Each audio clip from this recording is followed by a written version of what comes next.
The rate of autism was 1 in 10,000. The rate today is 1 in 36. And you're familiar with many of the clinical trials that relied upon to license many of the vaccines currently on the market, correct? I am. In your opinion, did the clinical trials relied upon to license the vaccines that Gates received, many of which are still on the market today, were they designed to rule out that the vaccine causes autism?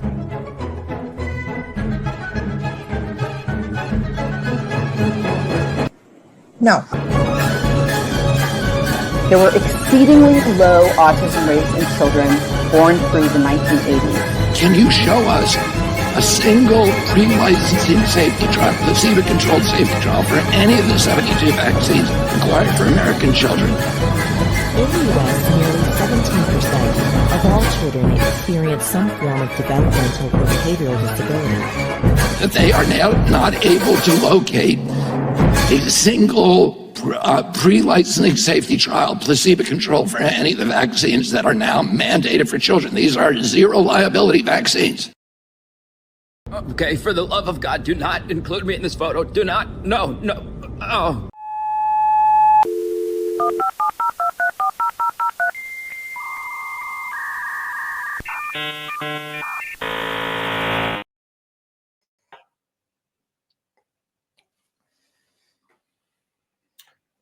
Have you ever thought you might have autism or ADHD? ADHD, yes. Autism, no. I think I'm too sociable for autism. ADHD, I definitely have. I have undiagnosed ADHD without a doubt. Without a doubt. Sure. What about you? I don't think so. I don't think so. I think this is the weird, and this is going to sound really insensitive to people who have ADHD or suspect they do. But I do lean on the suspicion of the fact that we might be just pathologizing normal human experiences and behavior. Like, I don't know, I lose concentration sometimes. I know some people find it harder to concentrate than others. Like, is it a thing? Like, and also, I suppose, like, you know, depression and bipolar and stuff. I think, you know, some people are just more prone to mood swings, perhaps, and some people, like, get sad a lot, maybe. Like, is it actually a thing? Yeah, no, I totally agree. I don't like, I'm just saying from the perspective of, like, if you brought me to a psychiatrist or whatever and did like a diagnostic, do you have this symptom, blah, blah, blah, blah, then yes, they put me in that category of ADHD. But I don't think, I would never bother doing that because I know exactly what you're saying. It doesn't exist. It's just like, I should be running around all the time and I'm stuck in front of the screen too much. So, like, and I'm overstimulated. Owen needs to return to the Celtic state of nature very clearly. Yeah, like literally, like I live sort of near a small forest or woods right now, and I have like a night torch. Please don't tell me you run nude through the forest. Please don't tell me you run nude through the forest. I don't run nude through the forest. It's even worse than that. I have like a night torch, so it's like a strand. I go jogging when it gets dark, and I go through the trails in the forest. I'm just like, okay, this is what I'm supposed to be doing, like on a day, like all the time. And then I go back to my flat, and like I look on Twitter, and I'm just like, oh yeah, like now I'm overstimulated again, and you know what I mean? Like we're not meant to be living the lives we're living today. And like we've just come up with stupid diagnostic frameworks for like basically like pathologies of lifestyle, I think. So yeah, I definitely agree with you. And there's, I mean, like you were saying, if you went to a professional and spoke about these things and got diagnosed, what's the next step, right? Okay, all of a sudden you're on some sort of prescription, right, to help you with these problems. And this sounds really unsympathetic to people who struggle with, you know, life, because life is suffering and annoying and painful and sad sometimes. But I do think there's something to be said about following the money, because all of these things, they have a end goal, which is, oh, you now have this lifelong prescription. And whether they get the money from you or the government or an insurance company doesn't really matter. But regardless, there is an industry here, you know? Yeah, definitely. It's follow the money, but it's also the diagnostic kind of, oh, now I know what's wrong with me. I have a diagnosis. So therefore, I don't need to like challenge, anything around me anymore. I don't need to think, well, maybe it's inevitable that people feel this way when they're in front of screens too long, or you don't have to challenge the sort of socio-political, socioeconomic, and technological environment you live in because you have a diagnosis. So it's like the diagnosis sort of takes, the rest of the world that influences you, and it sort of gets rid of it, and then it says, you have an illness, take this pill, or do these things to help you manage your symptoms or whatever. But it basically blocks out like the kind of more sociological and political questions about how we work, how we live, how we eat, all this other stuff, which should be talked about, Right. And one thing that's really, really bizarre, and this is definitely, it's a culture thing, but it's also been it's been transformed into a super stimuli by modern social media, is the fact that it kind of becomes kind of fashionable to have a mental illness or some sort of, to be like neurodivergent in some way. It becomes kind of fashionable. And there are these strange, you get the super stimuli is those strange TikToks where, I don't know, they're talking about stimming, or they're saying, oh, I was trying to film this TikTok and I got distracted because I have ADHD. And it's like, it becomes like a new fashionable thing. And I think people, because I'm kind of guilty of this before I started actually thinking about this stuff and suspecting I had some sort of problems or whatever, is you do kind of wallow in the fact that, oh, I've got an issue, therefore I've got an excuse, but I've also, it makes me different and special and quirky. Yeah, 100%.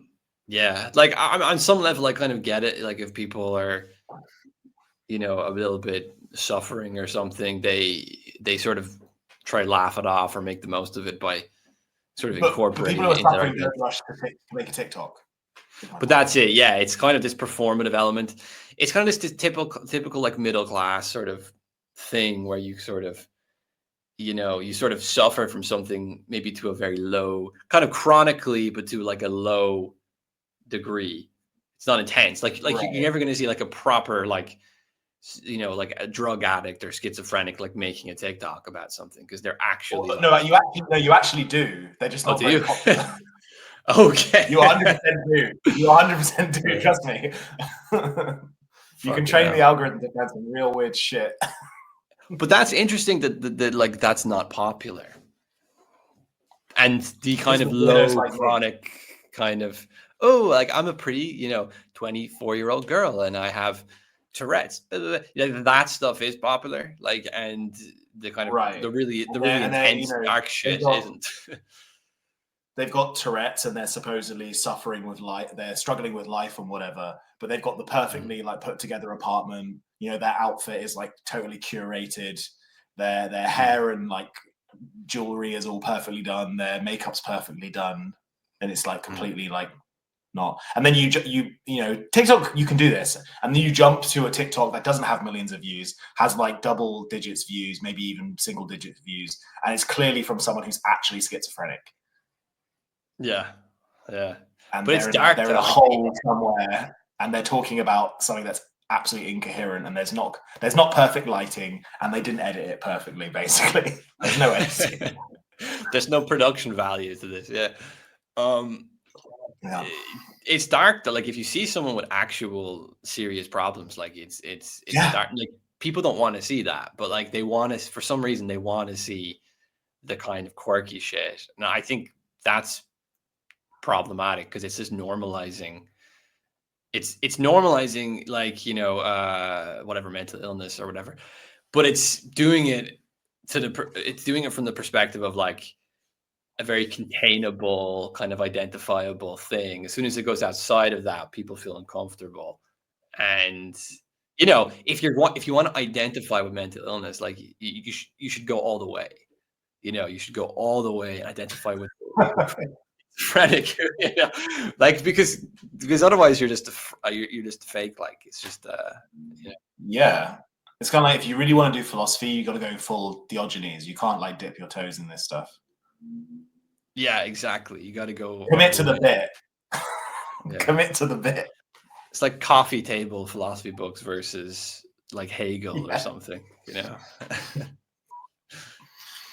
I do. So one thing I do want to talk about, because this is something that I am genuinely questioning, is, so this can be, you're talking about like ADHD, autism, basically anything that's in the DSM-5 or in the DSM, which is like the diagnostic manual for like mental disorders, basically. And it's DSM-5 because it's changed over the years. Basically, they've added new entries, like new things, and they've expanded diagnostic criteria and all this sort of stuff.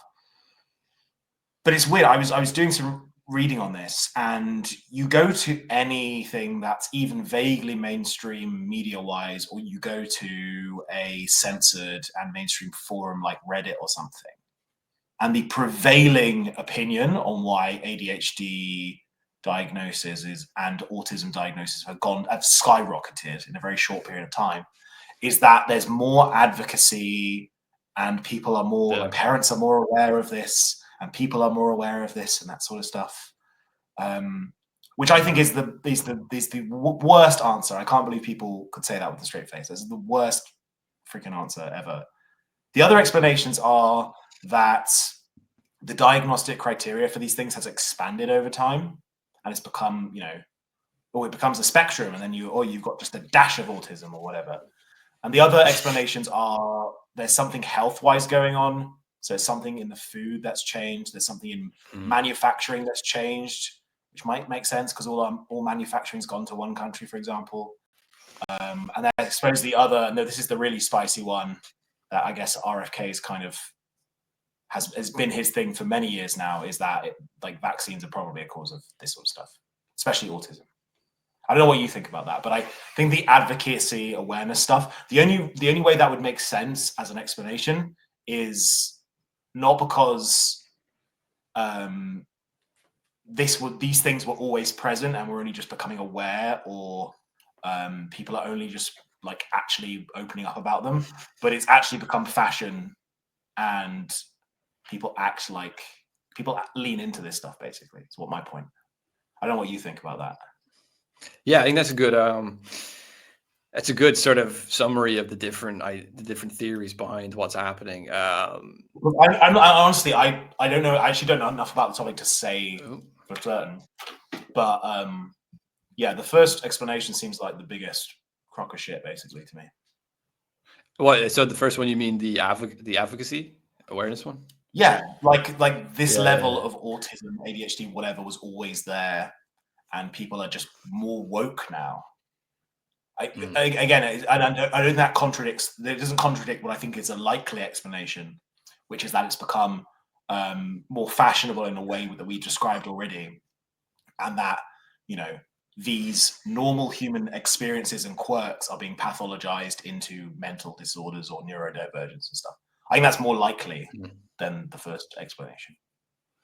Yeah, I definitely agree. The advocacy idea is like basically a normalization campaign, in my opinion. Like they're trying to normalize a kind of threshold level of dysfunction, which shouldn't be there in a decent society. Like, it's like, it's not really that people are more autistic now or more ADHD now. It's that we've discovered it. It's always been there. Yeah.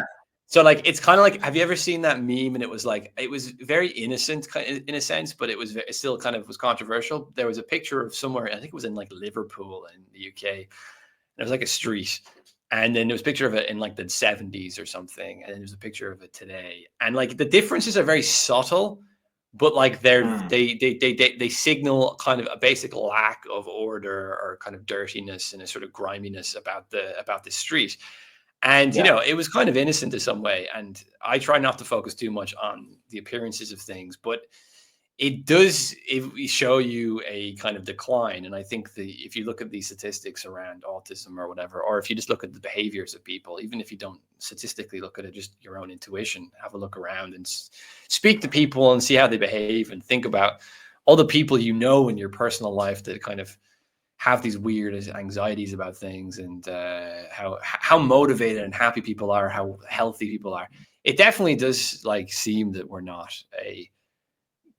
going down a good road, and something has changed. And like we've talked about this before, because we're a similar age group where we grew up before smartphones and after smartphones. And I've just noticed a really big decline in everything about society since smartphones came out. And you know, it's important to have that point of reference, because then you can go, well, maybe there's something affecting everyone, rather than just go, oh, it's always been normal. It's always been like this. My house has always been on fire. You know, everything's always been fine. We've only just discovered that the fire is bad for us or something. Yeah. Which basically gives the scientists this big pat on the back, because it lets the scientists basically go, we've discovered that loads of people are fucking miserable today. Well done, Nobel Prize. Rather than like giving the scientists a Nobel Prize for fixing anything, we give them a prize for just pointing out the obvious. So yeah, there's that too. And the other ones we've got, you know, medication, diet. Yeah, like I'm not very well versed on the whole like whatever, like seed oils and taking different meds for things. I'm not gonna act holier than thou and pretend like my diet's amazing. Yeah, but I think this might play a role, but I am a little bit suspicious. I think it plays a role. I'm just saying I'm not one to talk, you know, I'm not one to like judge people on their diets. Yeah, no, fair. I'm not judging people either, because I'm the same. Like my diet isn't fantastic, but I definitely think that there's probably like, you know, it probably does play a role, but I'm sort of suspicious that it's like the absolute thing that like if everyone stopped taking vaccines, or everyone started eating like whatever mass-produced processed food, I definitely think there'd be an improvement in it probably would be an improvement in everything, but like I'm not convinced that like it would fix everything, if you get me. Like it's the thing to fix. So and I also just think that there's more mysterious categories of causes. Like I guess I'm a little bit more kind of psychoanalytical about things. I kind of think that when people's basic, you know, kind of their basic social relations and sort of meaning and purpose for everything they do starts to sort of break down, they just kind of become a bit more sick. Like there's kind of a psychological stress element here too, I think, which is not really addressed. Yeah, I mean, on the diet thing, especially this is definitely an online thing. But there's lots of, you know, the very like physique post kind of people, yeah, especially on like right wing Twitter and stuff. They give the impression that if we all just had beef tallow instead of seed oil, like all the world's problems would be fixed. And it's pretending like, oh, there aren't very, very athletic and, you know, there aren't physical specimens that have severe mental disorders. And some people would look at the amount that these people go to the gym, and the fact that these people are necking raw eggs all day long. I don't know. I think that should be in the DSM-5 itself, you know? Yeah, sure. No, it's definitely, there's definitely people that are great shape but still have problems. Like it's not, I think that like one thing that these people do, and I think this is a kind of materialistic problem, is that like they sort of go against like mainstream medicine, but they sort of copy the mainstream medicine's like ethos, which is basically the miracle cure. Like we're always looking for a miracle cure. It's a very it's a very evangelist impulse to look for the miracle. And it's particularly American, because if you look at American television, they sell drugs, and you've got miracle healers, and the sort of pharmaceuticals and the religiosity sort of coalesces. I was thinking about this recently, kind of coalesces a little bit, miracle cures and like miracle drugs, are sort of basically the same idea. If that's believe in God and you'll be fixed, or you stop eating seed oils and you'll be fixed, or take this pill and you'll be fixed. It's this, it's very reductive. Yeah. It's very like this one thing, And that's actually one thing. This is a very small sliver of like our side of the internet, but one thing I've noticed is all the people who post constantly saying stuff like, I don't know, just eat eggs and beef and everything will be perfect. You'll be amazing. Or, oh, you need to just have turmeric in your coffee and now everything will be fixed. You'll be fine, right? They're always Americans who post these sorts of things. Always Americans. It's a very American thing, isn't it? And it's, that's, it's the nation that bought us the snake oil salesman, like for a reason. It's fascinating. It's fascinating. It is.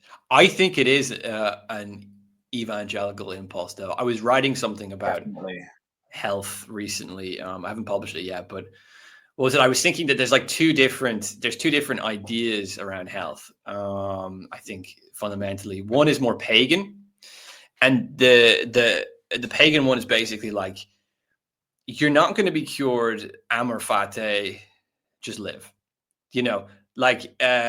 Plato has a chapter in his Republic about health, very small chapter, but it's one of those very controversial ones, like the conversation we had a few weeks ago. But he basically says like that medicine should only be for things which is like obviously fixable. You got a broken leg, fix it, and obviously that expands over time because if like your appendix, for example, they probably didn't know what that was if someone had appendicitis back in the day, but nowadays we know and we can surgically remove it. It's fixable, right? So it's like things which are kind of evidently fixed. And then there's like the whole range of chronic issues. And I think that's the big thing of our time is chronic issues. And people have they're chronically ill. They don't really know what's going on. It's kind of a mixture of various things like autoimmune diseases or mental stresses, mental health problems, and or like diet or like obesity or something. And, it's like basically Plato says everything in that category shouldn't be treated by medicine. That's not what medicine is for. Medicine's only for fixable things, like evidently fixable things. Now, I'm not saying he thinks anyone in that category should just be like ignored, but he does sort of suggest like if you're in that category, like medicine can't help you and don't expect it to. So I guess that's kind of a bit cruel for our time. We would kind of say, you're leaving these people suffer and what you want them to do, just like be sick and die and blah, blah, blah. Fair enough. That's a good challenge to anyone who says they should just be left alone. But at the same time, like we've had this really like intrusive medicine where we diagnose everything, we drug everything, we medicate and treat everything. And we still have like all these chronic problems. So, so I guess there's like the idea I had in the article was that there's two different kind of ethoses for medicine. One is like the pagan one and one is like the kind of Christian one, which is like we have to kind of take in the sick and sort of I don't know, shelter them or something, right? And then the evangelical impulse there is to say we have to sort of take in the sick, like civilization is there to kind of take in and heal the sick. But there's this sort of like really zealous, but you have to believe in God really, really badly, and then you will be cured. Phenomenon of the cure, like the instant cure, is profoundly Christianic. Like Jesus literally is a faith healer in the Gospel. That's his thing. He literally is a cure in the Gospels. He cures people all the time, and then he's a cure for your salvation as well. He's a cure for your sin, and it's all an instant cure. It's not you need to change much of the habits in your life. It is you need the faith. That's the problem. It is faith like is not let God in, and then all of a sudden, bah, which sort of makes psychological sense if you think about like neuroticism and how like people maybe they don't just live their lives. They're sort of just chronically tense about something. And then maybe they go through just it could be the case that like when people get that miracle cure, that like psychologically they're letting go of like some I don't know, something, and that's leading to the capacity to just live. There probably is some actual value to this stuff. It's just that it seems to me to be rather simplified, and I think it gets worse when you get to medicine, because at least in the context of faith, you have to believe, like it's on you. You have to believe. I know it's very simple and reductive, but at least it's you. Whereas then when you get into like modern medicine, it's like, well, no, the doctor just has to give me the pills and diagnose me and blah, blah, blah, blah. So you become very passive. You become very passive in the whole healing process, Yeah. And it also, it retards, in a bizarre sense, and this is going to sound like an oxymoron, but it retards our sense of understanding the messiness that makes a human being. Like, I don't think the way human beings are and the way we think is as cut and dry as the diagnosis, treatment, structure of modern medicine. I don't think it's as simple as that. And one thing that makes me believe this is this is anecdotal from doctors I know, but it's also from my own experiences. When I felt like I was suffering mentally in some way, or I had some sort of like persistent mental problem, when I was atheistic, I would go to a doctor for these problems, and I later realized that, maybe I could have started taking pills or whatever, that sort of stuff. But what I realized later on, especially when I kind of accepted the messiness of the way my brain works by virtue of it being human, but also accepted, spirituality more, is that I was going to a doctor for what were essentially spiritual problems. Yeah. And engaging with spirituality more. I'm not going to say it fixed those problems, but it helped me to live with them. It didn't cure them, but it helped me to live with them. And I think that's a better way to look at the issues that make us human, is that actually we're not going to like purify ourselves and make ourselves into automatons or like perfectly balanced eating and shitting machines. That's just not how we work. It's best for us to find a way to live with what we've been given, whether that's a spiritual cure or whether it's a material health cure or whether it's habits and stuff, Yeah. No, I definitely agree on the issue of acceptance. Like, once, I think that like people get more sick, I think, when they're being bribed into a cure. And then I feel like there's this line in Illich. Illich is really good on this stuff. Illich would be very much in agreement with what you just said. And I think he says something like, the only what is it again? It's like, only something deemed curable is intolerable, right? So only, like, if you accept you can't be cured, then you can tolerate something, then you can endure something. So it's kind of the opposite logic to, I think it's kind of sounded like a little bit Buddhist as well, but it's like the opposite logic to what at least modern medicine teaches, which is basically like the way out of that is cure. So he's saying, no, the way out of it is that you can't be cured, which is again quite a Christian impulse, because it's like we are sort of primordially in sin. Once you accept that, then you kind of find salvation, rather than trying to like try exist as yourself, like as something which is like morally pure. If you try to do that, in a sense, you're going to fuck up the whole time. If you kind of accept the kind of primordial sense of being in sin, then suddenly you can be a moral person. It's a kind of weird paradox which Christianity is based off. And Illich also he's dead now, I think. He's dead now.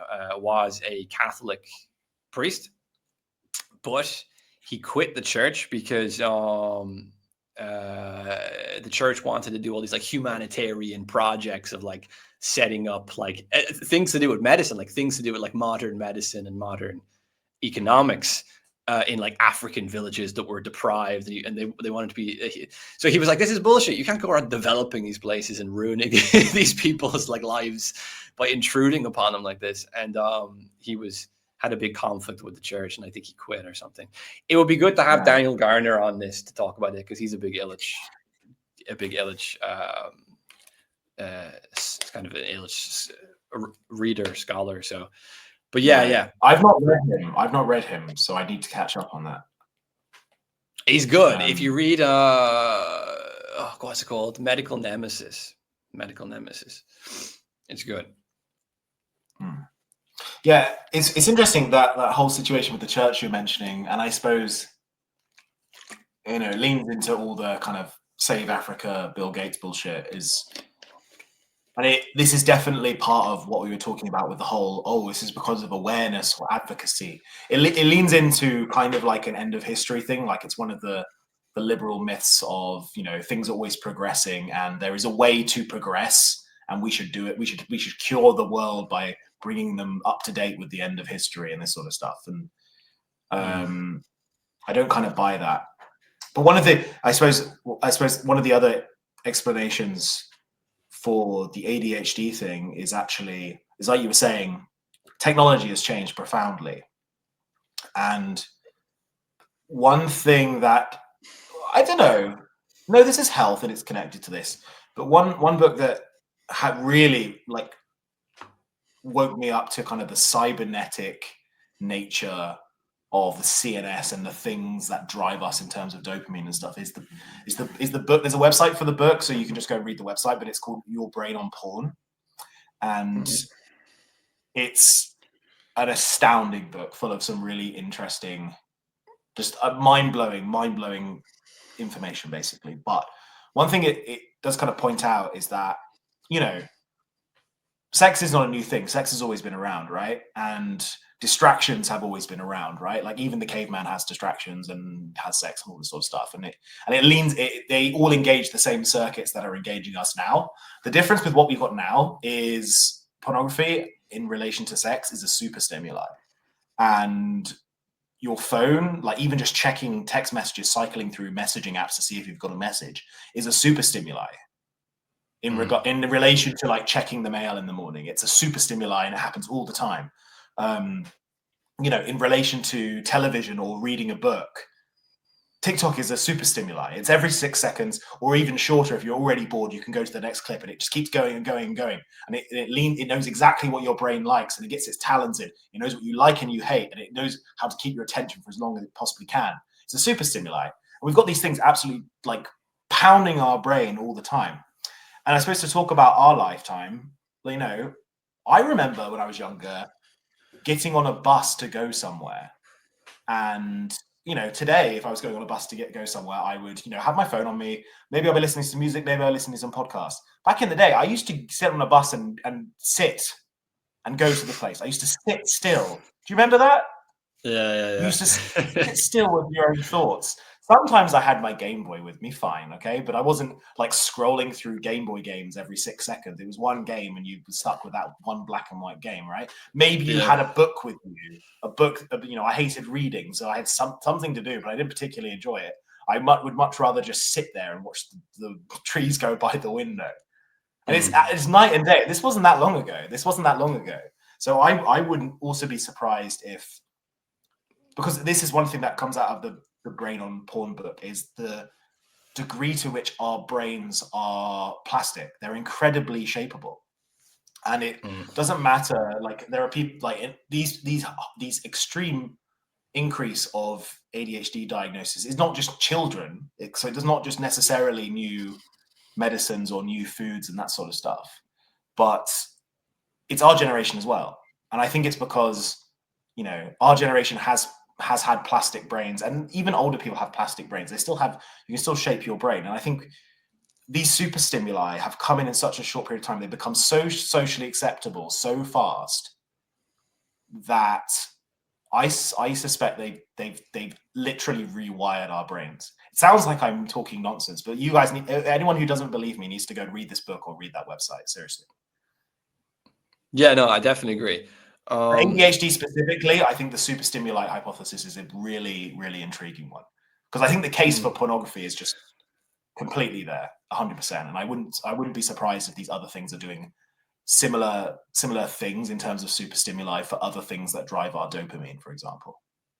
Yeah, yeah. Well, it's funny because like the amount of people today that give up pornography and they talk about it like they've gotten off heroin or something. You know what I mean? They talk about it exactly like one would talk about quitting heroin or drinking. It's like, you know, it's like, God, it was ruining everything. It was ruining my brain. It was ruining and it's like, it's incredible how powerful that is. But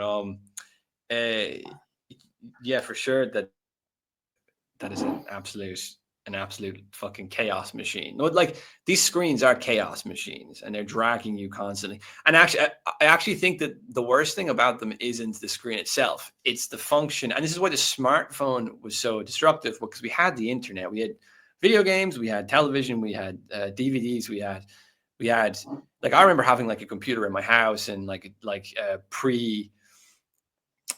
on Facebook or whatever, like pre or Bebo, like pre-smartphone. And I think that the smartphone changed everything because you could bring this stuff around in your pocket. You know, Bebo is that's dropping a reference that none of our viewers are gonna get. If you're not a millennial, I mean, like you. In fact, I'm barely a millennial. I'm like. No, it's because it's an Ireland and UK thing. Oh, okay, yeah. Anyone who's any Americans or Canadians watching, it's basically MySpace. But for it's MySpace, but it was so much better. And I'm a Bebo supremacist right now. But anyway, me too. But also just a side note about Bebo, when you went on someone's page on Bebo, like there was no home page, right? You had to click on your friends. It's like going to their house and knocking on their door. You had to click on their profile, and as soon as you went on their profile, there was like a video which introduced you to the page, and it could be anything from YouTube, a song. So it's like if I liked Metallica, for example, and you go on my Bebo page, without any control, you can't click it; it just plays out of your control. You will just hear, you know, "Master of Puppets," and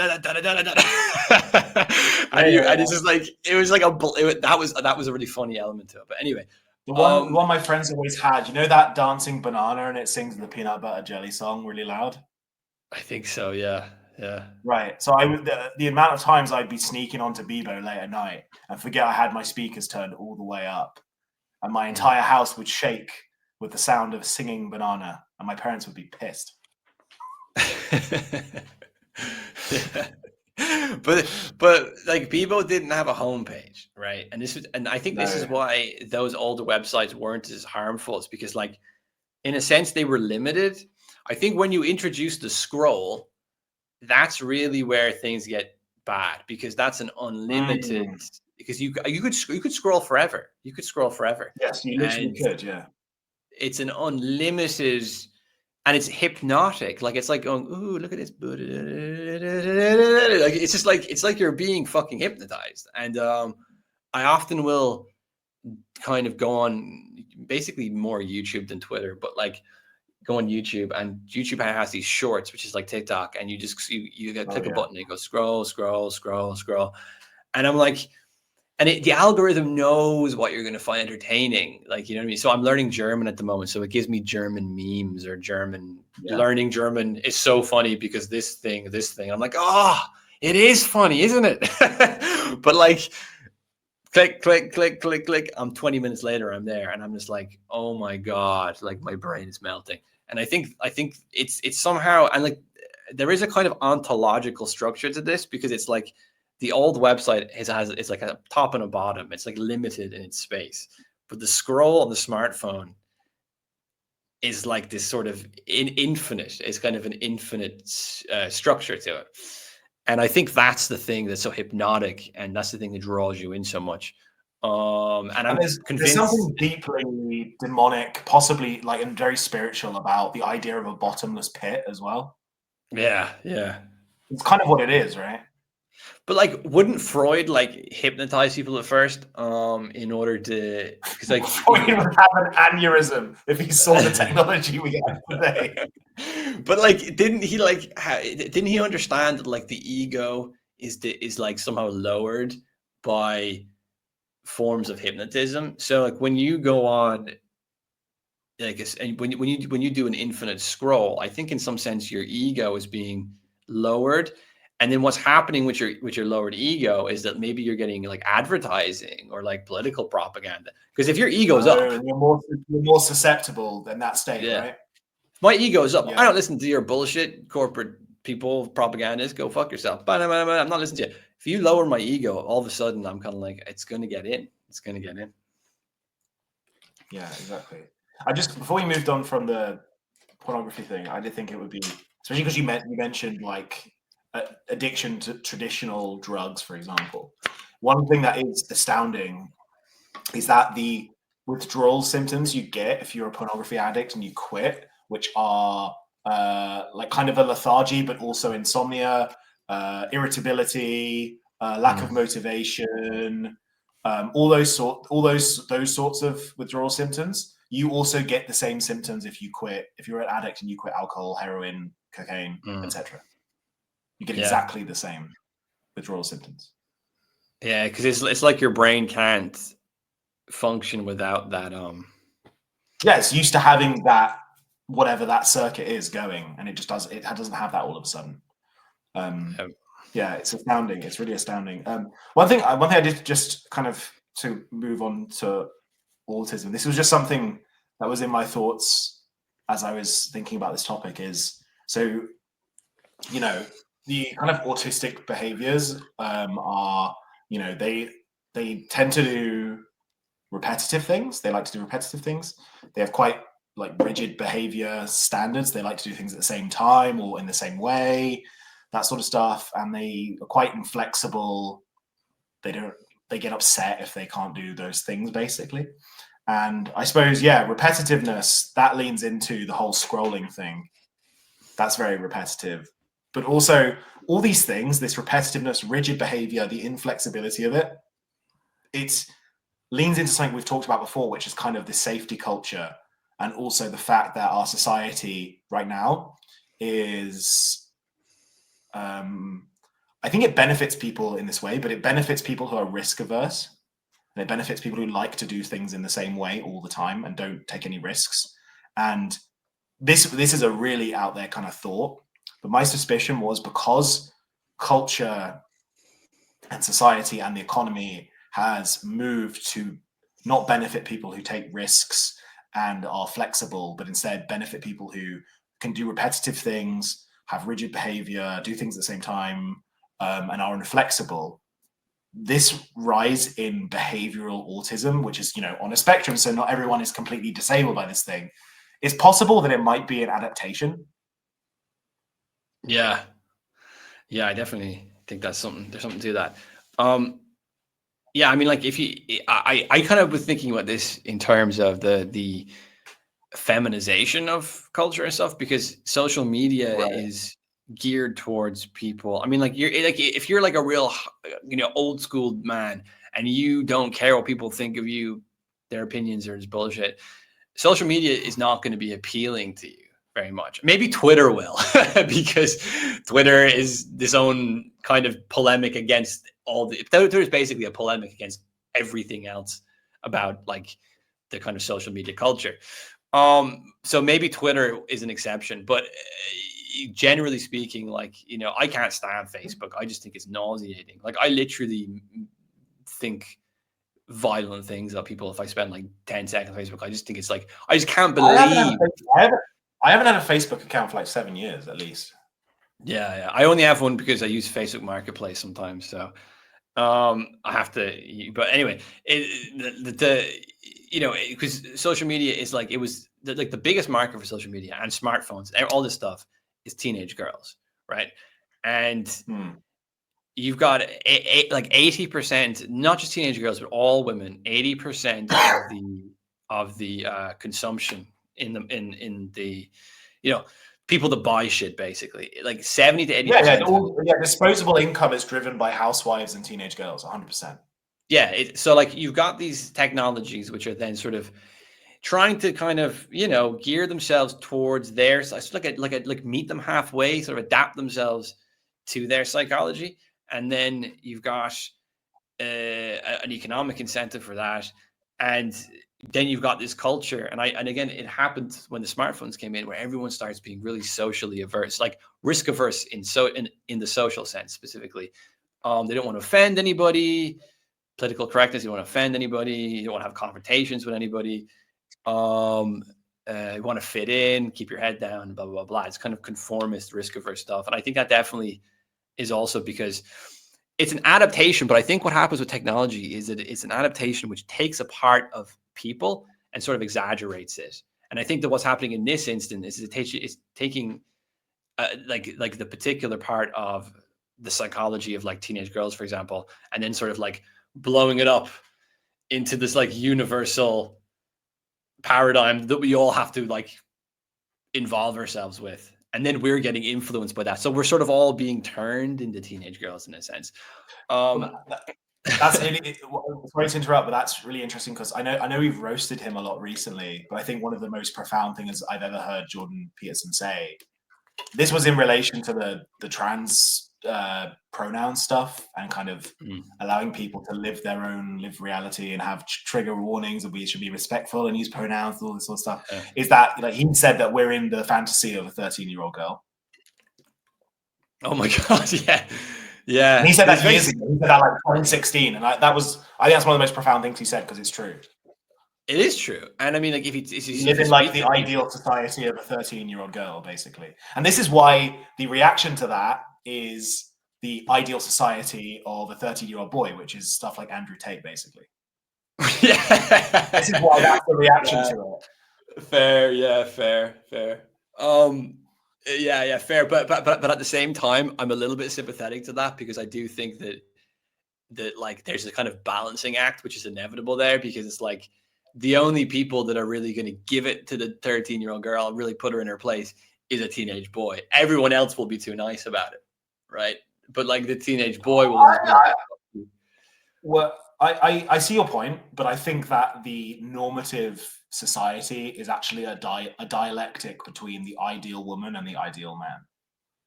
Not the ideal of the ideal of 13-year-olds, but like the ideal paternal figure and the ideal like virgin mother. That's the dialectic. That's the normative dialectic, I think.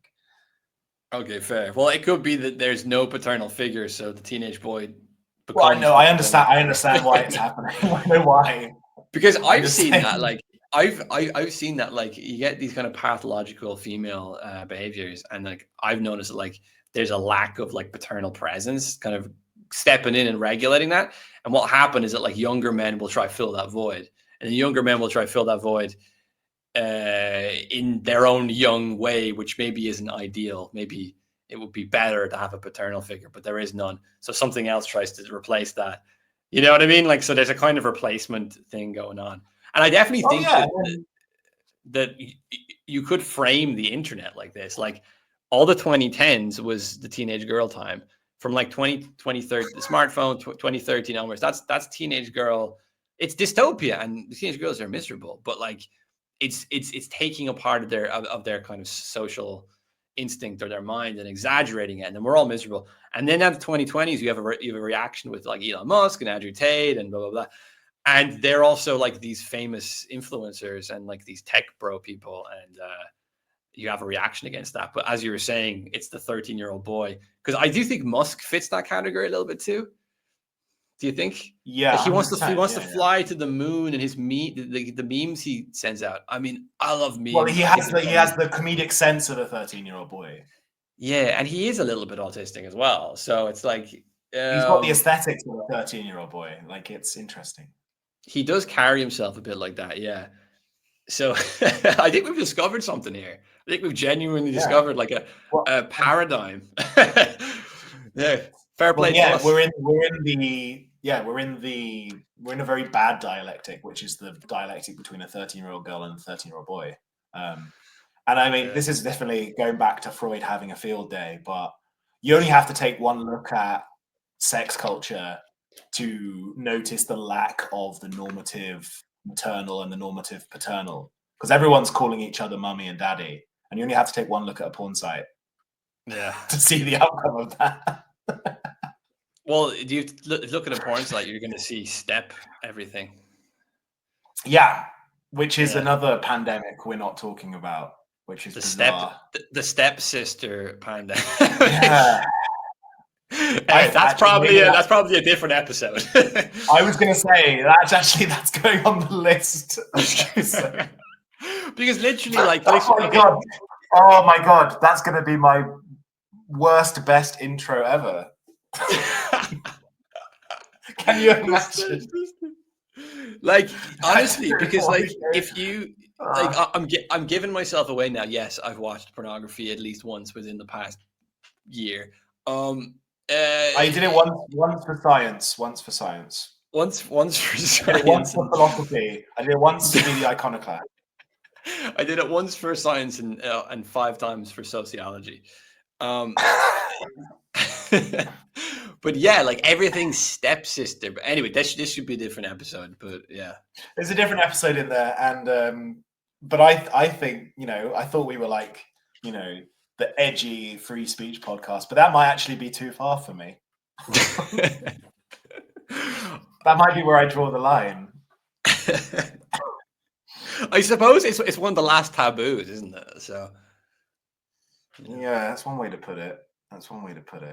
The incest taboo. It's one of the only things that liberal societies have like kind of said, all right, we're not going to deconstruct that. But yeah. Anyway, next episode. Okay. on that weird tangent, do you want to see some clips? Yeah, sure. I want to know what you think about this morning routine. Is a non-negotiable. As soon as I'm up, I'm making a beeline for daylight or as close to daylight or sunlight as I can get. No caffeine for the first 90 minutes, salt in water, so I use Element, which is just tastes fantastic. Your adrenal system is what's active for the first 90 minutes of the day. Your adenosine system that caffeine acts on isn't. So having a morning coffee is literally pointless. It destroys you in the afternoon. Correct. That, walk, get back, breath work, use State app, which is $1.50 a month. It's really great. It programs in progressive overload. Really, really fantastic. 4 pathways, super simple. Then meditate. If I'm doing guided, I'm using Waking Up by Sam Harris. If I'm doing unguided, I use Insight Timer, which is just like a meditation timer app. And I'll read for about 10 to 15 minutes. And this is usually the same unless I'm traveling or... Does that sound like your morning routine? I'm the opposite of that. So no, absolutely not. I also just love how physiognomy is so true. Like you look at that guy and you're like, yep, I bet he reads for 10 to 15 minutes. Yes, this is the Sam probably Harris. the entire of the Hungry Caterpillar. He does. To be fair to him, though, he does have some interesting guests on about. Yeah, but like come on, this is what pisses me off. Like the most uninspiring, unintelligent people, Lex Friedman, who are actually like the only reason they have good podcasts is because they have good guests. That's it. Yeah, no, that's true. That's true. Yeah, yeah. Because like everyone's willing to sort of put their sort of professional or career or reputation on the line for people that have like millions and millions of viewers, because they might get something out of it, like book deals or like some shit. Like, whereas if you get small podcasts, people are really reluctant to go on your podcast because they're like, oh, it's not really worth it. You've got a few thousand followers and I'm going to put my reputation on the line talking about, controversial stuff. So that's the whole politics of podcasting though. AstroTurfed podcasters, that's definitely an episode topic as well, actually, now that I think about it. For sure. But the caption for that clip was cracking me up. The caption for the clip is when your unemployed friend tells you about his 6-hour morning routine. Yeah, but like again, that's the life of a podcaster, because it's like he's gonna earn the life of a podcaster. It's true, and he's got his channel has like, I think it's like well over 1 million YouTube followers. I think it's like crazy. 2 million or something. And like I'm just resentful. Clearly, I'm just resentful. That's it. We've probably got like 1,000 between us, so that's But but they're high quality, the highest quality. Yeah. Well, that's because we're anyone operating who's watching this and has made it this far into the podcast is the highest of quality. I can assure you that. Yeah, 100%. It's a small niche, audience. It's not like the big mass appeal. But yeah, no, like that's the life of a podcaster, because he probably only does work like an hour a day. I mean, if he's doing a conversation, he has to prepare for it or whatever, and or record it. But that's probably only working like an hour or two a day, and then he's got the whole morning to do that shit. Which is like, if you know, like this, like even if I'm going through phases where I'm not working or studying, doing anything else, I won't do that shit anyway, because I just find it pointless. And I'm not a morning person, so. Well, and talking of a feminized culture, he's basically describing like a spa weekend. Yeah, like he does every day. Yeah. He's on a constant spa retreat. Self-care all the time. I have noticed that a little bit about some of the kind of he's not right-wing, Chris Williamson, but like there's another guy I follow, like he was a kind of ex-bodybuilder dude, and you know, he does a little bit of that stuff too. Like he'll post things on his Telegram channel. Like some of the stuff in his Telegram channel will be kind of controversial about like immigration or something, and then some of it will be like, oh, these bath salts are delightful. You know, and I'm like, how do you balance these two things together? I don't understand it. It's this weird thing that's happening at the moment. I don't understand. Is it because our society's become so like kind of unhealthy that taking up some slightly neurotic routines around self-care sort of becomes a defiant act in a weird way? Well, do you think? That's the thing, is like, because like, I don't know if you've noticed this. I guess it's anecdotal, but I mean, it's not really anecdotal, because there are more plane crashes and stuff, for example, now. But like there's a competency crisis right now. There is a serious competency crisis, and our world is kind of like, I said to you before we started recording, like going back to London.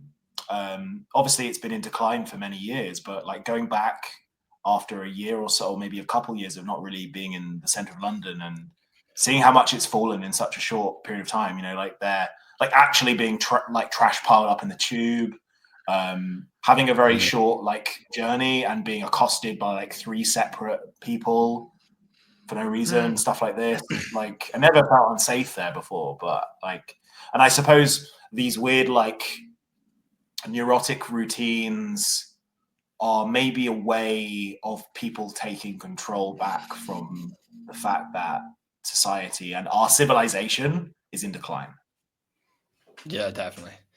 I do think that's why it's weird, and you can make fun of it, but it does somehow fit. Like I can kind of see how more dissident sort of thinking people would be inclined towards this thing, this sort of health routine stuff, because it does feel almost like your society, like the mainstream society or whatever, is trying to poison you and drag you down the whole time. I mean, I'm also kind of talking about myself here. I mean, I'm not like fully up on like bath salts and shit like that. Like I'm not like a very like health kind of guy, but I meditate regularly and stuff like that. So I'm kind of like half a Chris Williamson. I used to do cold shower, and cold showers are great. Yeah, cold showers are actually really, really good. Like Wim Hof stuff. I'm a little bit more sympathetic towards Wim Hof, because there's kind of an element of like struggle and suffering to it, which kind of appeals to me for some reason. But like when it kind of gets a little bit light and cosmopolitan, and it's like, oh well, you know, I'm gonna like, you know, take these salts to you know, relax my adrenal system. When it gets to that, I kind of go, all right, you've gone in the spa direction. Give me the kind of Wim Hof shit, and I'll play along. I won't keep it up for very long. I'll get bored and whatever. But like I appreciate that stuff more. And as a tech guy as well, like it's not just the like bath salt accoutrements and that sort of stuff. What pisses me off, especially about that Chris Williamson clip, is he's like, oh, for unguided meditation, I have a special meditation timer app. So what's wrong with your fucking alarm, mate? It's unguided. You don't need like the voice or anything, right? So why have you got a special app? But it's only $150 a month. I know, and it's like a monthly recurring fee. Like, what are you doing, dude? The alarm is in the phone. You have an alarm already. You can even choose the noise it makes. It's amazing. But like that's part of the whole thing is like it has to be like this specific app. You know what I mean? Which is probably one of like 10 other apps. Back to autism. It can't just be a flexible thing. It has to be a rigid. I have to do it this way with this app and that sort of stuff. Yeah, 100%. And I also think that does fit sort of like, again, like you have a breakdown of, I've talked about this before, like there's a breakdown of the Protestant work ethic, basically, that we're all experiencing, because work no longer really has the sort of integrity to it that the Protestant work ethic needs to function. And I do think that therefore people are like looking to especially if you're a podcaster, and you don't really have like a 9 to 5. There's like these kind of slightly excessively rigid kind of routines that people embrace, maybe as a kind of a replacement of work. Because it's like, for example, if you worked at a company and they were like, you can't just use your fucking alarm thingy. You have to use this app because this is the corporately sanctioned app that is the good app and it works the best, and you're like, oh, I have to use this app, this is the proper app I have to use. It's that kind of shit as well. I think a lot of the time it's a kind of work ethic which is like pushed into these like random areas of like of self-care. It's weird, like maybe I'm becoming a little bit more like Marx influenced recently, but the rightist kind of explanation for the meaning crisis is like a loss of, it's basically death of God, right? It's a loss of our belief. It's a loss of our like societal givens, family structures, and kind of like a moral decay. I think the main culprit for the meaning crisis is the fact that people don't have jobs which like cripple their time and energy. Like people have time and energy to do, and disposable income to do, like superabundance is not a solution. That's actually a problem. Yeah. That's a problem we're going to be facing, especially as we have just lots of stuff and the population starts to decline as well. It's going to become a serious problem. It already is a problem. It's going to become worse though. Well, that explains the boomers are as much a God is dead generation as we are, but they didn't have such a meaning crisis because they had access to like more better paid and more meaningful careers. They had access to that, but like, we don't. Yeah. So like you're right in to say like the end of work is a huge crisis. I don't think it's talked about enough because again, to talk about it properly, you have to be, as you're saying, like a little bit more Marxist. And I think most of the dissonance today and like it's the left's fault because the left just ruined everything for itself and it's turned everyone away from Marx for 100 years probably. The left sponsored by Pfizer. That left? Yeah, the left sponsored by Pfizer, the hysterically woke, crazy left, like this kind of, the whole new left from the 60s, 70s onwards, basically, that just leans into all identity politics and culture stuff. It's basically like allowed this association with Marx to be that he's simply just this idiot who just created these stupid ideas that have led to wokeness. That wouldn't have happened 100 years ago because the left back then were much more savvy. So, but that's a whole different tangent to go on. But yeah, I'm definitely in favor of discussing work and like how the end of, and again, like it's not simply materialistic because the Protestant work ethic is a materialization of a spirituality. So it's both, There's no simple division here. Yeah. And I think that the people call right wing, like they're usually just like 60s liberals, basically. Like that's what like Jordan Peterson is. That's who RFK is essentially, I would say. As someone who considers myself actually right wing, I don't consider themselves on my side of the aisle. Yeah, no, true. There's that group as well, but there's also people that are more properly right wing that also use the whole sort of stupid misunderstanding of Marxism as well. So it's really. I'm not absolving the right of that. I'm 100% not. I'm 100% not absolving the right of that. 100%. Yeah, And it's actually, basically like only Paul Gottfried, pretty much. I don't know if you're familiar with Paul Gottfried, but he's like the only, 100%. he's like a paleo conservative. He's like the only, and he's a boomer as well, and he's the only one. He's like older than a boomer even, but he's like the only one who is savvy on this. He's really savvy on it, and he always pushes back against it, and he always gets in trouble. This is a very controversial thing to say, but I do think it's true. Socialism is not inherently left wing as well, in the sense that we think about the left wing, right? Like sources, one source, the Germans who are around in the mid-century, for example. You know, like there's a conservative strain in socialism, I would argue, and I do think that you can definitely view Marx from the right, and I think that you can argue later on that you can view people like Foucault and Adorno from the right. If you take their own normative assertions out of their writing, you can view their analysis from the right, I would argue. Well, I'm convinced that Foucault. That's a book I will write one day. I do want to do Adorno and Foucault from the right, but that's a book that I need to actually do some proper reading on first. I see signs of Foucault becoming more incorporated by people that are more on the right. Already, I see signs of it. Like, it's not big yet, and I think it's not going to be big for another few years, but that's something down the line which I'm convinced is going to happen, especially if there's more shit to do with pandemics or like, you know, that kind of crap.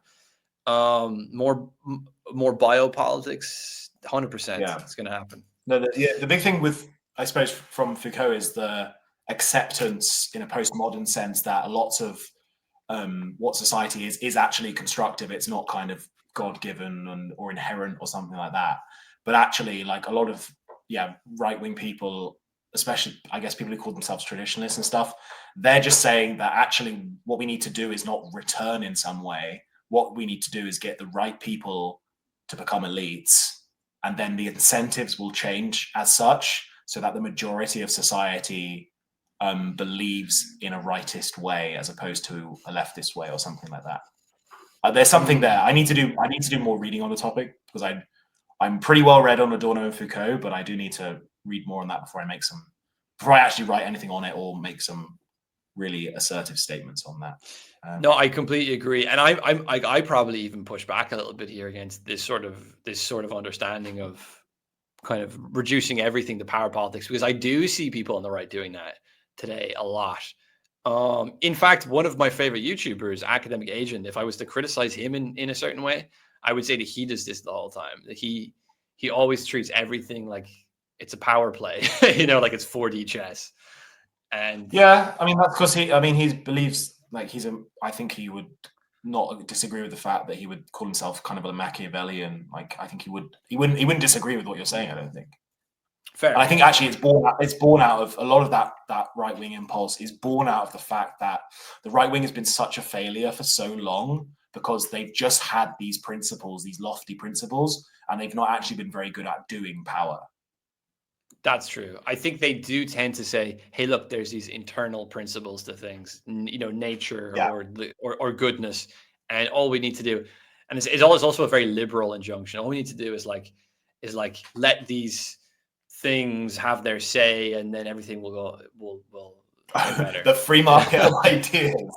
That's it. The free market kind of stuff. And the free market, it kind of fits, you know, even traditional. And the best idea will win out.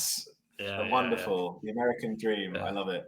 In fact, you see this exact argument being played out with the wife Jack meme, because you basically got some people saying, who were basically taking the sort of more postmodern political stance of saying, like, oh no, like, you know, basically kind of these marriages and these relationships are kind of inherently, you know, kind of bad and keeping you down and like controlling you as well. And then you got the other side saying, no, all you need to do is just like, you know, love each other and everything will be great, you know. so the same thing is playing out here with the whole wife Jack thing.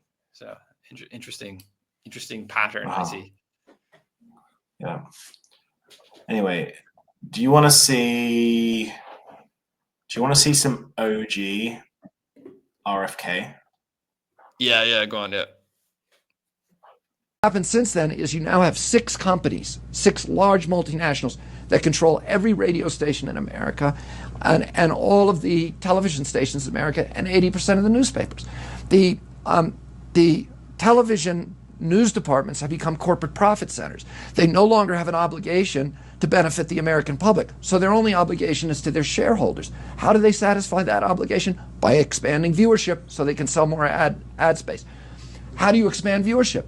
Why, you do that by appealing to the prurient interest that all of us have in the reptilian core of our brain for sex and celebrity gossip. So they give us Lacey Peterson, Kobe Bryant, Michael Jackson, and lots of terror alerts, because that gets viewership as well. But they're not telling us the real news that is affecting people in this country. The fact that today, 1 out of every 6 American women now has so much mercury in her womb that her children are at risk for a grim inventory of diseases: autism, blindness, mental retardation, heart, liver, kidney disease.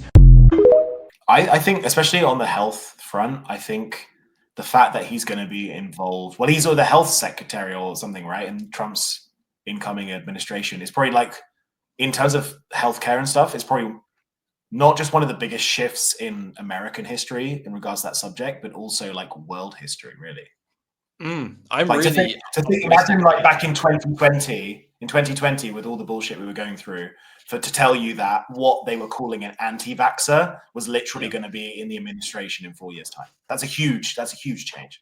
I can't believe it. It's literally a miracle. Speaking of miracles, like literally a miracle. I was so disheartened back in the lockdowns. I couldn't believe how just uncritical people were towards these sort of medical and scientific ideas and behavioral. It was blatantly social engineering shit. Like, I was just like, whoa. And now you've got RFK, who was known as who's crazy anti-vaxxer in the White House.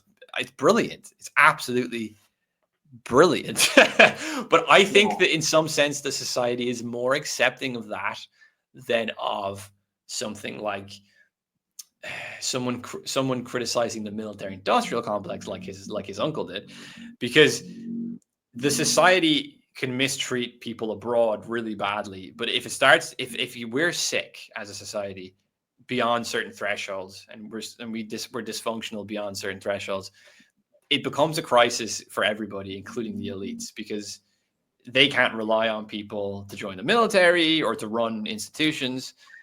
So if there's a conflict with, for example, China or something, between America and China, what are they going to do? Like, you're going to have a healthier civilization and a sick civilization.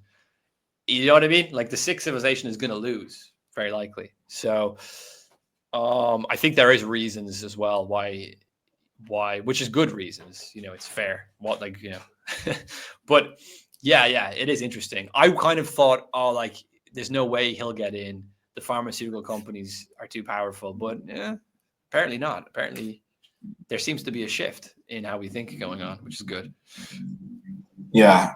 I mean, I was thinking about it. Like, I was thinking, like, if I'm American, like, who would I vote for? And I do think, like, I wouldn't vote for RFK personally, because I don't know. I think he's ultimately a progressive, but, like, more importantly, he is actually like an American liberal. But on the health issues, he is woke. He is so woke on that stuff. And so I think that's, like, where he is the perfect position for him. And I hope it has more of an international implication. But yeah, I don't know. Returning to what you were saying about the US doing its thing, like, US double standards are not a new thing. Like, oh, the invasion of Ukraine is so bad, but we can go into Middle Eastern countries and bomb to shit, and that's okay. But it's funny though, because America is probably, like RFK said this, it's has the highest rates of like these things like obesity and diabetes and autism and stuff. So it's like you got the top dogs who are like, the wealthiest, most powerful nation, who seems to be suffering from these chronic illnesses like the most. And that's a strange kind of Hegelian twist, where the master is becoming the slave. Yeah, it's also this definitely leans into definitely leads into Plato and kind of more ideas of antiquity. But I think Ernst Jünger writes about this, and definitely some of the mid-century Germans wrote about this, that especially when the Americans entered World War I, it was a real game changer. And they were like, Europeans in general were actually quite fearful of the Americans because they had so much land. Everyone lived on a farm. Food was, in comparison to Europe, incredibly abundant. So like the kind of the cliche of like the corn-fed Iowan farm boy like comes from somewhere. Like you would get these like most Europeans, particularly Germans, were like incredibly malnourished and were like kind of scrawny, very short. And you get these like 6 foot like master race people coming over from the US who, like, you know, a German or a Brit or something would get like shot and be out of action for months and months, probably die of some sort of infection. Like the American troops could literally take bullets and keep fighting. And this is described by the Germans in World War One. So health is important. And it doesn't, not too dissimilar from how, I don't know, like a Persian might describe this a Spartan who's like killing 20 of them and with by himself or something, you know, it's not dissimilar. Health is important for the polis. For the polis, health is important, I think. Yeah, true. No, that kind of makes sense at the time too, because I think the Germans were going through like the big, you know, they had well, that's World War One as well, but still, I think, yeah, you're right. I think that there was a sudden industrialization of Germany, which was much quicker than in Britain and France. And I think that had negative effects. And I think that like probably on health as well. And I think that is relatively common because we've gone through this massive digital industrial stage of the industrialization. And the countries that have gone through it, you know, very rapidly, I think tend to come out of it very badly. Like if you look at California, for example, you're looking at like 2 different sorts of people. You're looking at like well-paid people working for these big companies earning 200 grand a year, whatever. And then you're looking at like these kind of drug addict, homeless population, you know? That's the kind of tech Silicon Valley sort of ideal. So it's like when you go through very rapid sort of technological processes, it does tend to have a potentially very negative effect. Well, and people talk about the potentiality of an American civil war, and they're like, "Oh, would the Democrat states win, or will the Republican states win?" It's like, okay, yeah, I got my money on the Republican states. You know, they've got guns. The Republican people are probably more willing to fight. Like, I don't know, Democrats. You know, like some of the sorts of people who we might roast on this show. Like, I'm pretty sure if you just give them a few slaps, they'll just completely bow down and give up.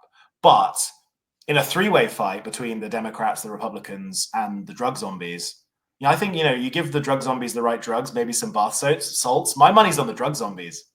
I think they got it. They're going to weaponize. The Democrats are going to weaponize the drug zombies like hordes. Yeah, basically whichever side gets the drug zombies on side, they're going to win the Civil War.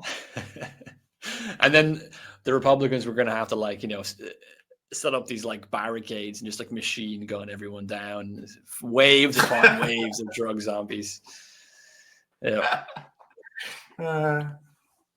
Okay. Do you want to see the esteemed? Oh no, where is it? Oh yeah. Do you want to see the esteemed Russell Brand's solution to our health problems? Yeah. Hello, I'm just back from Narnia, where I had a holiday, Mr. Tumnus, Aslan, all those guys. And as you know, airports are places full of Wi-Fi and all sorts of evil energies. Think of all the phones out there, all of the signals, corruptible and corrupting. Luckily, I wear this magical amulet from AirTech that keeps me safe from all of the various signals out there. And also means, look at this, look how strong I am. I think this is making me more powerful, as a matter of fact. Look at that. This stuff is absolutely packed with AirTech. I didn't even bring any socks or toothbrush or dog meat or anything like that. Just completely full of AirTech. You should get one as well, particularly if you're planning to go to an airport anytime soon, because the bloody things are full of lethal signals. AirTech, a glorious amulet to protect you from corrupting signals. Oh, I'm getting one. Give me all of them. No, I'm joking. I don't know. Like, it's a bit wacky. It's not the first time I've seen that that emerald, whatever the fuck it's called, diamond thing. It's a bit far for me. I couldn't be arsed with that kind of stuff. I just don't. Like, I kind of think that if there's some toxic, signals in the air, I don't think that thing is going to help you. No, like, definitely not. What does the amulet do? Does it attract the Wi-Fi? Does it stop? Like, can you still use the Wi-Fi when you're wearing the amulet? Like, what's the? But these do seem like sort of quasi-religious things that. 100%, not even quasi-religious. Like, it's literally an amulet.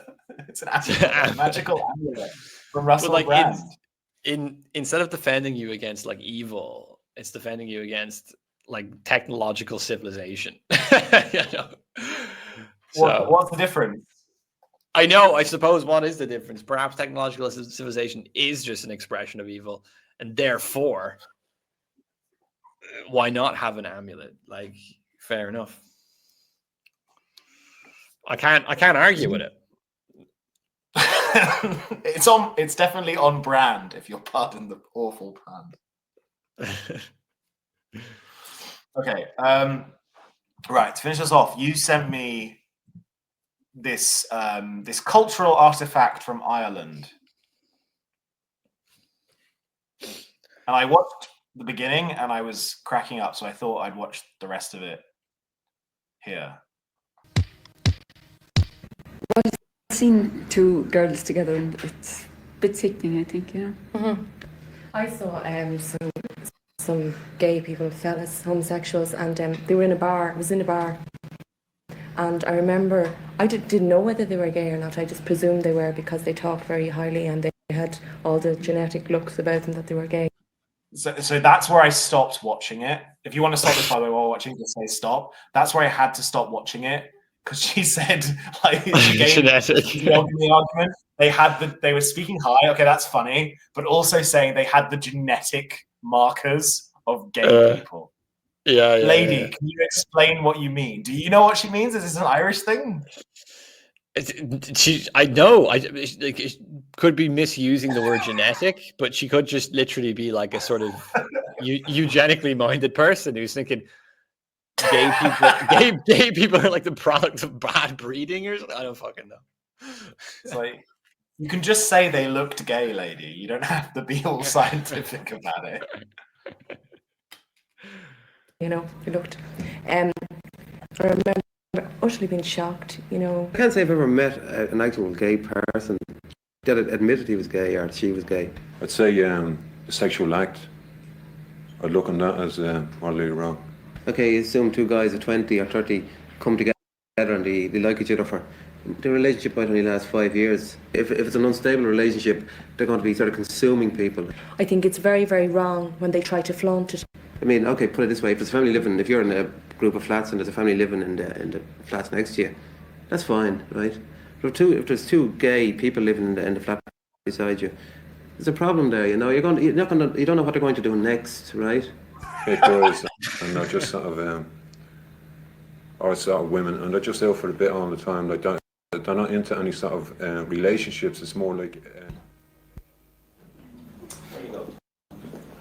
My name's Tony Watch. I'm very pleased to meet you. A bit nervous. Pause for a sec. When did you first discover? I just love looking at people that are not media trained. I love seeing like artifacts of people who are on camera and they still have a kind of awkwardness about being on camera.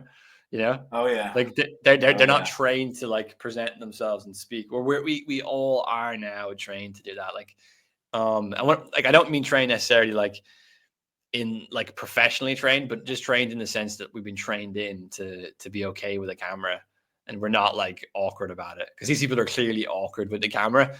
Physically, they're like, but at the same time, they're completely giving their blunt opinions without thinking about any of the repercussions.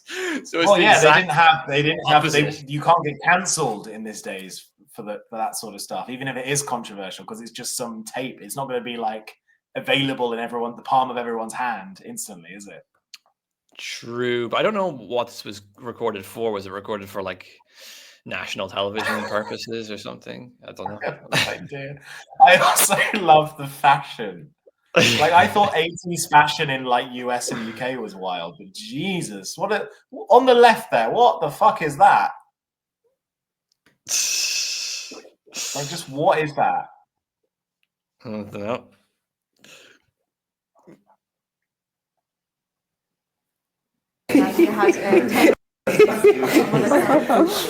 Hello, I'm Brenda. Brenda wants to introduce herself. You think society is wrong to reject you, or have you ever put your finger on the reasons why society finds you a threat or worth rejecting? I don't.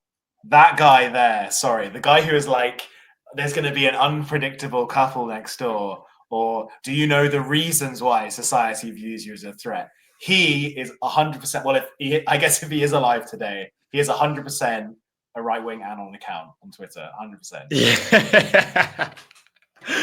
Yeah, he's sharp. He's like he's the quite sharp as physical well. embodiment of that energy. 100%. Yeah, he's sharp. Yeah, I think this lady here is I think she's lesbian. So I think they brought in a gay person.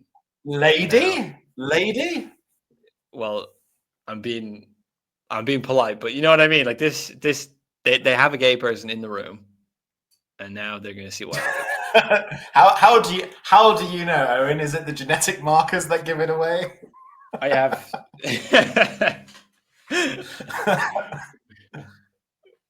No, that's for us to decide. Like, if we've been rejected from society in a way, like it's for society to say why they reject us, rather than for us to go around looking for the reasons and trying to maybe make excuses. It must be a thing that's on your mind, you know. Like, obviously, you're provoked to think about it because it happens to you.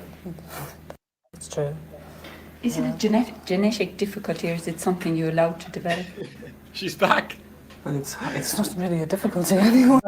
She is 100%. Is it a genetic difficulty, or is it something you're allowed to flourish and develop? She is 100%. Like, she's been reading some Galton. She's been reading some Schuster. She's been reading some eugenicists. 100%. No. Everyone seems. We all seem conditioned to think that it's some sort of. If it's not a physical problem, it's some sort of psychological problem that has. I mean, there's the medical organization in this country, as far as I know, classes as homosexuality as a psychotic disorder, and people all the way down the line are sort of trained to think of it as in terms of being a problem to the person. How do you know you're gay? Like, what makes you feel like you need to have? How do you know you're not gay? Yeah, well, that's what I'm saying. Like, why do you say you're gay? Well, for me, like it would be. I'm sorry. Like, it's the Irish version of that Nigerian guy. Why are you gay? Why are you? It's the Irish version. This is the wonderful thing about history. History rhymes, you know. There's wonderful rhymes in history. Different cultures have the same stories over and over again. That man is an archetypal man. Why are you gay? It's archetypal, like, 100%. Also, it's kind of a Catholic thing too. I've noticed, because Protestants more have an idea of predestination, so they'll be like, "Oh, the gay person is gay. There's nothing you can do about it." But the Catholics don't have that such a sense of predestination, so they're like, you know. Would you just not be gay? Would it not be easier? Why are you doing this? It's like, come on, stop being gay. There are souls to be saved out here. What are you doing? Yeah, exactly. Yeah. It's funny. In a way, it's a decision, and that if you say you're gay, and then you start to come up with against all the problems all the hassles that can happen, in a way that confirms you in being gay, that you don't feel so friendly towards heterosexuals after that. You don't see so-and-so is a straight written on the wall or something. Yeah. That's not true. I suppose it is easier to, I suppose it's because there's more of us, you know. Maybe we should do that, Tom. You put it Too many. Were those two anything like you imagined they'd be? Totally different. Yeah, a wee bit. Very relaxed. Wee bit. Yeah, they were good fun, but the fellow was a wee bit. I thought he was a wee bit effeminate. Now, I reckon if I met him in a bar, I would have known he was gay. Like, it was fairly obvious. Mm-hmm. You're one, I'd never met a confessed lesbian before, so I didn't recognise her. Oh, I thought she was. Yeah, well, I would have known. Just looking at her. No, actually, she came across me as a wee bit negative. She said something that she said she has kind of ceased trading with heterosexuals or something. I got that. Now that struck me as odd. I found that coming across very strongly, like about sort of heterosexuals, and it was almost negative, like women only. And I think it's a natural reaction, though. I mean, if you day in day out have to defend yourself, I mean, you're going to get pissed off at doing it sometimes, aren't you? Yeah, I mean, you do. I mean, if somebody comes up, like I have a lot of hassle sometimes about certain things, and I mean, I don't see why I should reason with you about the way I feel about certain things, and she's probably going through a rough time. But why should she? She should have reasoned with herself. She told me straight she didn't reason with herself. She didn't consider our opinions. I'm not saying that we're necessarily heterosexual. But why should she?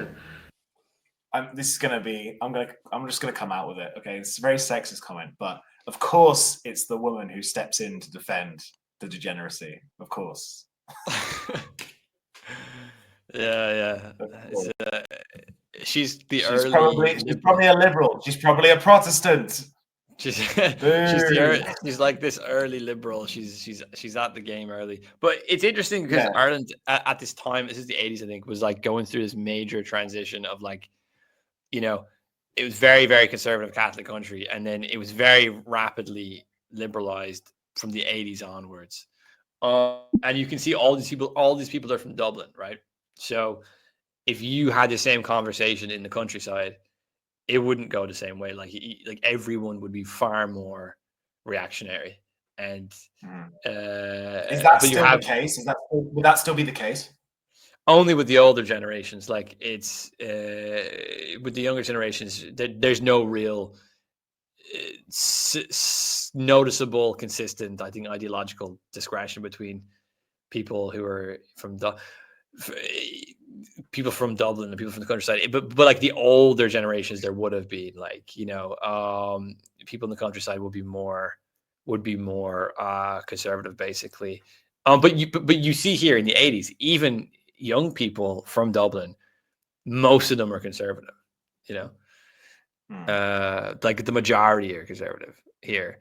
And so, you know, it's interesting because it's probably the last decade of that, and then after that the majority is liberal and so on. So and I'm sorry, but where I've paused that is just like the face of the 13-year-old girl society. That's the face of the devouring mother, which is somehow simultaneously like it's like that's the face of pathological altruism. Like it's somehow caring but also aggressive at the same time. Yeah, she's defending someone, but she's bloody well letting you have it, you know. Like she's got a soft face, she's got kind features, she's got nice colourful clothes, but she is baring her teeth. The devouring mother is defending her young. True. Because she's also society. Here we go again. She's part of society. She's part of us. Sorry. She's also got, like, you can see her hair is like she's just kind of exactly gentle signs of the liberalization happening here. Exactly. She's open-minded. She'll go get her hair braided. But you know, to be fair, like this guy here, if I saw him, I would think he'd be more liberal, and then actually hearing him speak, he's not. He's got the physiognomy, but he's kind of got that kind of, maybe this is just my, I don't know, lack of visual acuity, but he's kind of got a Mediterranean swarthiness about him. Yeah, there is a sect of Irish people. They're called the Black Irish. He's definitely one of them. There's lots of theories about. You could do a whole episode on this nearly, but it's lots of theories about where they came from. Also Welsh. There's supposed to be, and like this, they're similar, and people think it could be the Phoenicians or someone because they set up trade ports with tin. Southwest England, Wales, that they may have bred in a little bit with the local population. It's this because I know people from Cork, which is southwest, which is one of the areas where Black Irish people are supposed to be more common. And I know like one girl, or no, I know a girl and a guy, and I swear to fucking God, like you'd think they were Spanish or something, you know, 100%. Right. Yeah. It's a thing. It's definitely a thing. lives with us. Have you reasoned with your own situation in life? Yeah, if I have a problem, everybody has problems. If I have a problem, I'm going to try and figure. I mean, everybody So doesn't like me. as far as you're Right. concerned, being gay is a problem that you have to reason about.